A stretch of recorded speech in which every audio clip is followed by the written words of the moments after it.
So this is a tarot reading based off of the channeled reading that I did earlier regarding you unblocking your throat chakra. We love it. I wanted to get a little bit deeper in it to see what exactly are you calling in now that you did this, right?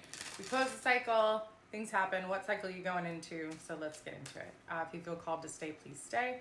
If not, that's fine. You can mosey on by two. Tarot is only meant to confirm your intuition. I'm not going to tell you anything that you don't know, okay?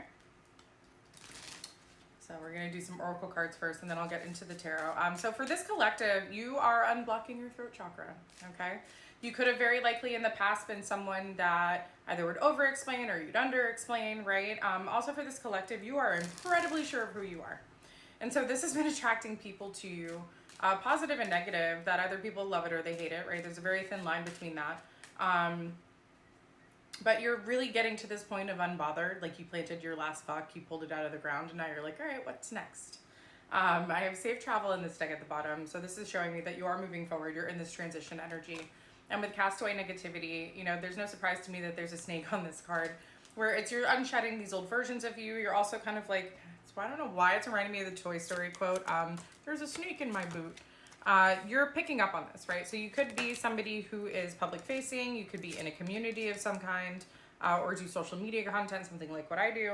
But there is some sort of financial security, some sort of shift coming into your future. And this is going to feel like luck, if you will. It's not luck, you put in the work, my friend. You're just long-term lucky, right? So I have confidence, equilibrium, and then I have divine guidance. So one, with the B, it's giving me like sweet like honey nectar. Think of it like a drop of honey dipping from the top of your head all the way down to the base of your spine. You're coming into alignment. You unblock this throat chakra, right?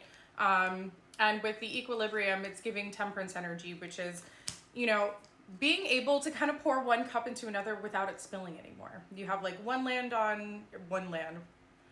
on land, 1 foot on sea, right? You're somebody who is incredibly balanced. You're listening to your internal guidance, but also to the divine guidance that you are receiving. And frogs generally speak to healing. And for some reason, I'm drawn to the dragonfly as well. I don't know, that might be relevant for someone. I just work here. So tell me about this financial security, because I know for this collective, you know, it could feel like you've been moving by the skin of your teeth. You have everything you need. You might not have everything you want, but you know, you had to put in a little bit of work, right? So let's see what's going on here. Five of Swords at the bottom, Emperor at the top. So this is about you kind of maintaining that control with the Emperor, taking your power back. But with the Five of Swords at the bottom, you are someone who's incredibly ambitious, but you're no longer going after things at all costs, right? You recognize at a zero